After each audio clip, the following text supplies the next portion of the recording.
तीनों नियम के बारे में बताया था। आज हम आपको बैक क्रॉस और टेस्ट क्रॉस के बारे में बताएंगे। अब इधर ध्यान दीजिएगा, बैक क्रॉस एक उदाहरण के माध्यम से जब मटर के शुद्ध लंबे पौधे का संकरण शुद्ध बौने पौधे से कराया जाता है तो F1 पीढ़ी में सभी लंबे पौधे उत्पन्न होते हैं, यद्यपि ये संकर होते हैं। अब प्रश्न उठता है बैक क्रॉस क्या है? तो बैक क्रॉस का तात्पर्य क्या है? ये देखिए F1 पीढ़ी के पौधे हैं और ये क्या है? मातृ पीढ़ी के पौधे हैं। अर्थात जब F1 पीढ़ी के पौधे का संकरण मातृ पीढ़ी के किसी पौधे से कराया जाता है तो इसे बैक क्रॉस कहते हैं। इसका क्रॉस या तो इससे करा दें, इसका क्रॉस या तो इससे करा दें। अब यहां पर क्या है?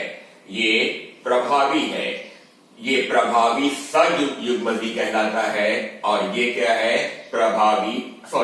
अप्रभावी समयुग्मजी कहलाता है। Dominant homozygous, recessive homozygous.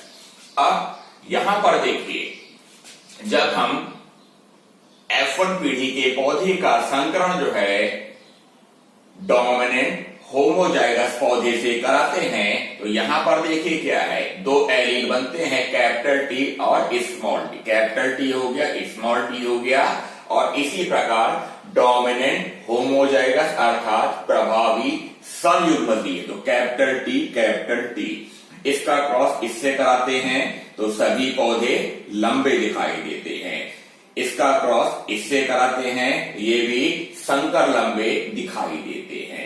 इसका क्रॉस इससे कराएंगे तो भी लंबा दिखाई देगा, इसका क्रॉस इससे कराएंगे तो भी क्या है? लंबा दिखाई देगा।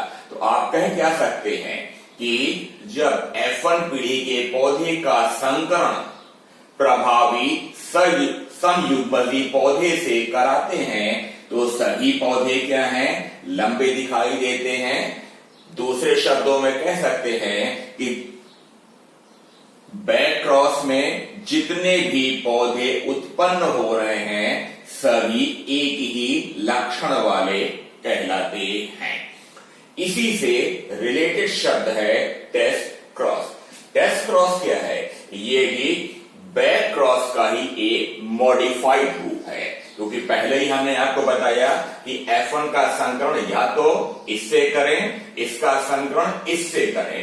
तो अध्ययन की सुविधा के लिए क्या किया गया है कि जब F1 का क्रॉस प्रभावी समयुग्मजी पौधे से कराते हैं तब तो इसे बैक क्रॉस कह देते हैं, और जब F1 पीढ़ी के पौधे का संकरण